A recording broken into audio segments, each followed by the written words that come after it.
दोस्तों, कैसी हो आप सब। आशा करती हूँ आप सभी कुशल मंगल होंगे। दोस्तों, आज की कहानी है अभिमान। माँ जी, मैं कुछ दिनों के लिए मायके जा रही हूँ। अगर आपकी आज्ञा हो तो मैं चली जाऊँ। नहीं बहू, तुम्हें कहीं नहीं जाना। अगर तुम चली जाओगी तो घर कौन संभालेगा और तुम्हारे बच्चे कौन संभालेगा? तुम्हारा पति का खाना कौन देगा? हमें चाय कौन देगा? सुबह सुबह बच्चे को स्कूल भेजना होता है। तुम्हें हरदम मायके की जाने की लगी होती है। तुम्हें शर्म नहीं आती? तुम कुछ भूल रही हो। तुम्हारी तीन लड़कियां हैं, उनका ध्यान रखना होता है। अगर कल को उन्होंने कुछ कर दिया तो चिल्लाते हुए, माँ जी आप ऐसा कैसे बोल सकती हो? वह आपकी भी कुछ लगती है।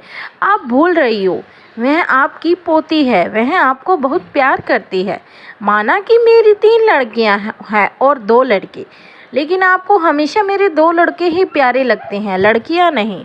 आपको हमेशा लड़के ही अच्छे लगते हैं। आपको उन पर अभिमान है, मेरी लड़कियों पर नहीं। ऐसा क्यों?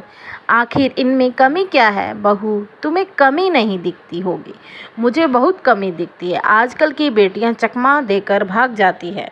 माँ जी, आपको लगता होगा, लेकिन मेरी बेटियां पर, मुझ पर पूरा अभिमान है। यह कभी भी मेरा सिर नहीं झुकने देगी। मेरी बेटियां एक दिन कुछ ना कर दिखाएगी। हा हा हा हा, सांस हंसते हुए क्या कर दिखाएगी? किसी लड़की के साथ भागकर? माँ जी, आपसे तो बात करना ही बेकार है। जैसे जैसे दिन बीतता गया, लड़कियां बड़ी हो गई, लड़के बड़े हो गए, लड़के गलत राहों पर चल पड़े, लेकिन दादी का प्यार अपने पोतों के लिए ही रहा, लेकिन पोतियों पर बिल्कुल ही नहीं। यहाँ सब सुशीला देखती रही और वह कुछ नहीं कर पाई, चुपचाप सहन करती रही। पोते गलत राह पर चलकर नशा करने लगे, लेकिन पोतियां पढ़ लिख कर कामयाब हो गई। सबसे बड़ी पोती रजनी वकील बन गई, बीच वाली तमन्ना डॉक्टर बन गई, सबसे छोटी वह टीचर बन गई। सुशीला की सास यह देखकर हैरान हो गई। मेरी तीनों पोतियां कामयाब हो गई, लेकिन मेरे दोनों पोते अभी तक कामयाब नहीं हुए। वह सोचने लगी, कैसे बात करेगी अपनी बहू से?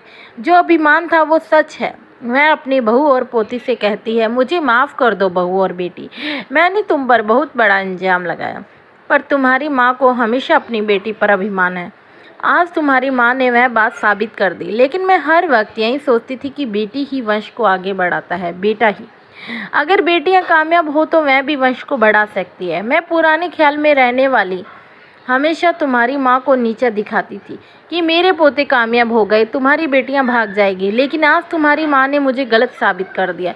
मुझे माफ़ कर दो बहू, मुझे माफ़ कर दो। तुम्हारी बेटियों ने तुम्हारा अभिमान, तुम्हारा सिर नीचे नहीं झुकने दिया, तुम्हारा नाम रोशन किया। अगर बेटियां चाहे तो कुछ भी कर सकती है। सबसे बड़े उसके माता पिता का अपनी बेटी पर अभिमान होना ज़रूरी है। आज की शिक्षा, अगर आप सच्चे हो और अपनी बेटियों पर अभिमान करते हो तो वह आपका नाम रोशन जरूर करेगी। Thank you.